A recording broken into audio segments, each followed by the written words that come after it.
safe, to be secure. And when one is seeking security, one is obviously in a state of fear, and therefore there is no simplicity.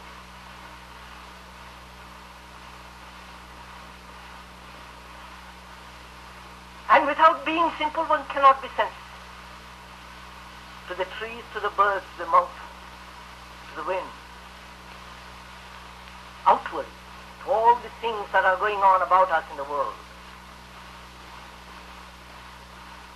And one cannot be sensitive if one is not simple to the inward intimation of things.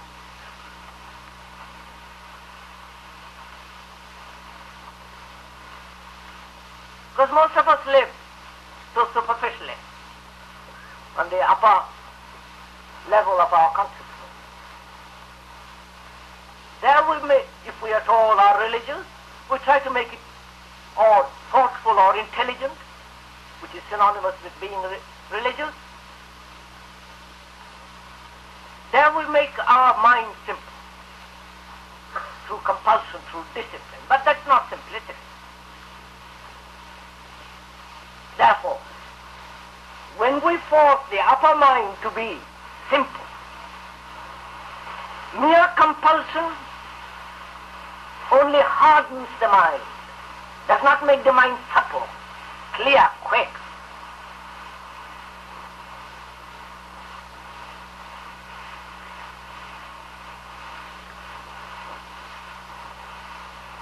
But to be simple in the whole total process of our consciousness is extremely arduous.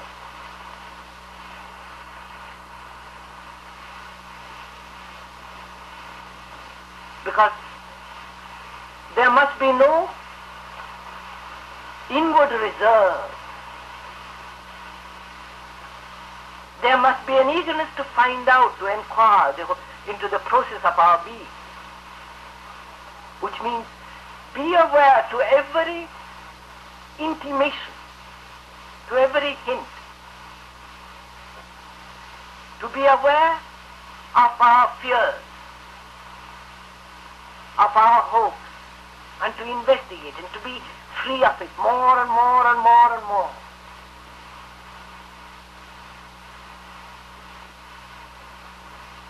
Because then only, when the mind and the heart are really simple, not encrusted,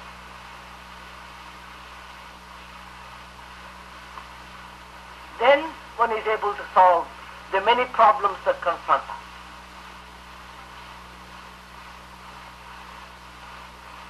Knowledge is not going to solve our problems.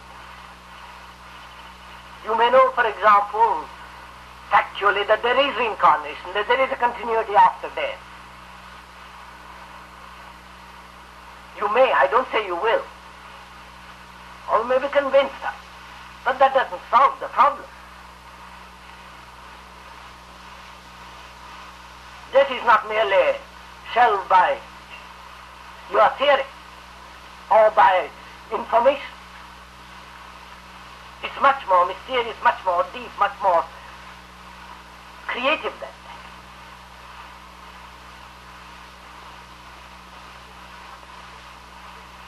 So one must have the capacity to investigate all these things anew. Because it is only through direct experience that our problems are solved. And to have direct experience, there must be simplicity, which means there must be sensitivity. A mind is made dull by the weight of knowledge.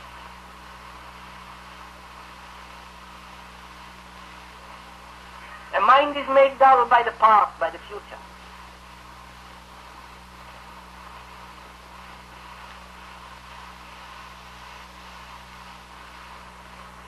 And it's only a mind that's capable of adjusting itself to the present continually, constantly, from moment to moment. If such a mind is capable of meeting the extraordinary influences, extraordinary pressures, political, religious, family,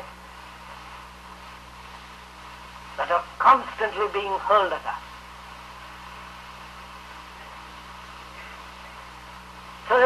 man is not really a man who puts on a robe or a loincloth or lives on one meal a day or taken innumerable vows to be this or to be not to be that.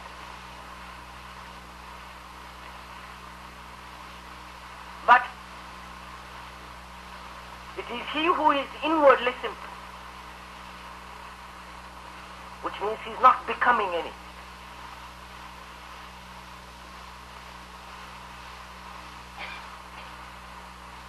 Then he is capable of extraordinary reception. Because there is no barrier. Then there is no fear. Then there is no going towards something.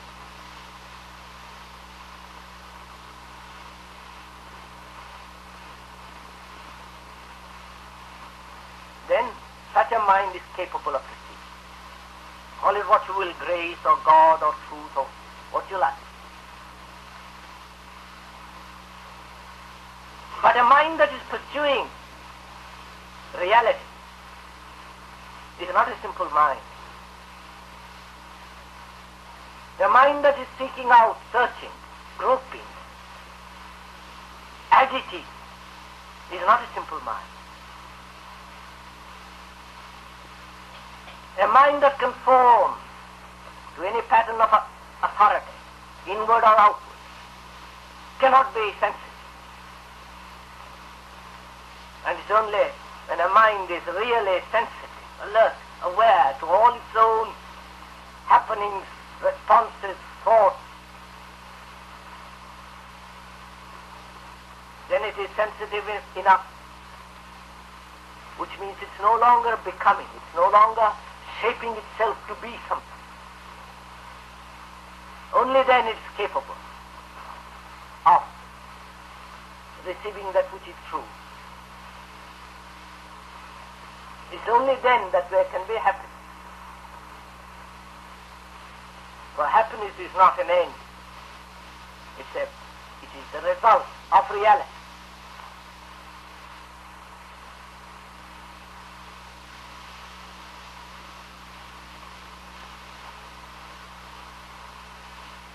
And when the mind and the heart have become simple, therefore sensitive, not through any form of compulsion, direction, or imposition,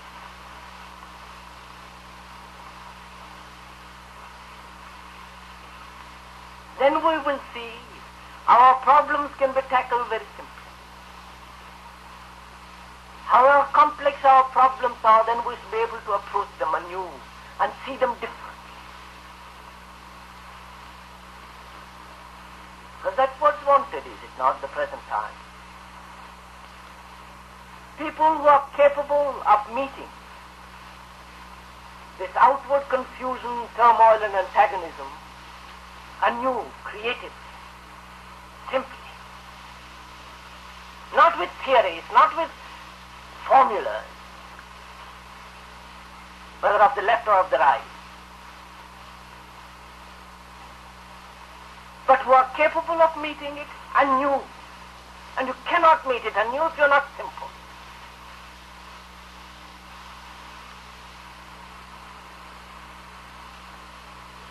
You know, a problem can be solved only when we can approach it anew. But we cannot approach it anew if we are thinking in terms of certain patterns of thought, religious or political or otherwise. So one must be free of all these things to meet. That's why it's so important to be aware, to have the capacity to understand the process of our own thinking. That's why it is important to be cognizant of oneself, to be aware of one's own process of thinking totally. And from that there comes a simplicity. There comes a humility which is not a virtue to be practiced.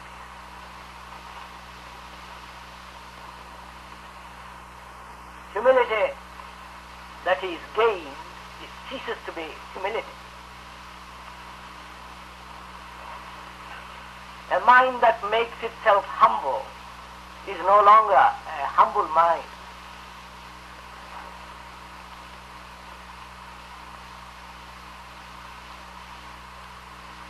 And it is only when one is real, when one has humility, not a cultivated humility, then one is able to meet the things of life that are so pressing. But then one is not important. One doesn't look through one's own pressures and importance. One looks at the problem for itself. And then one is able to solve.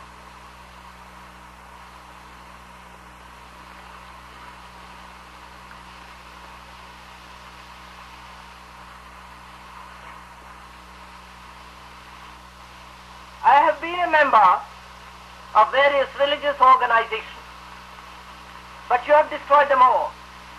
I am utterly bored and work because hunger forces me to it. It is difficult to get up in the morning and I have no interest in life. I realize I am merely existing from day to day without any human sense of value. But I can feel no spark of enthusiasm for anything. I am afraid to commit suicide. What on earth am I to do?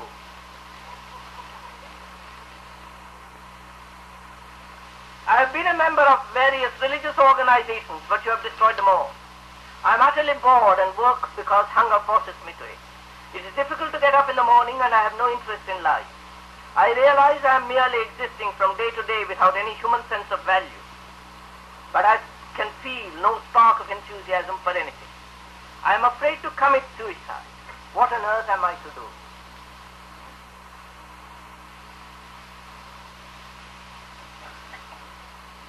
Though you laugh, are not most of us in that position?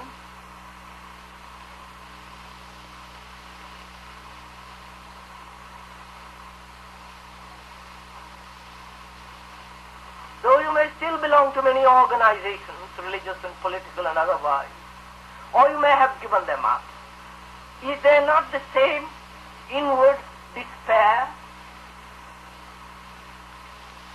You may go to analysts or to confession and so pacify for the time being. But isn't there the same ache of loneliness, of a sense of loss, a despair that without an end?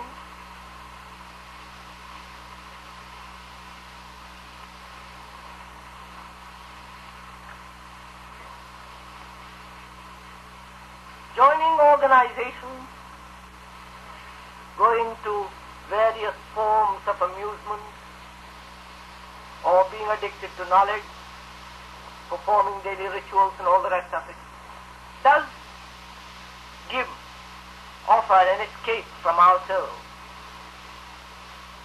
But when those have stopped, when those have been pushed away intelligently, not being substituted by other forms of escape, one comes to this, doesn't one? You may have read a lot of books. You might be surrounded by your family, children, wealth, the change of new cars every year, the latest books, latest phonographs, and all the rest of it. But when you intelligently discard distractions, you are inevitably faced with this, aren't you?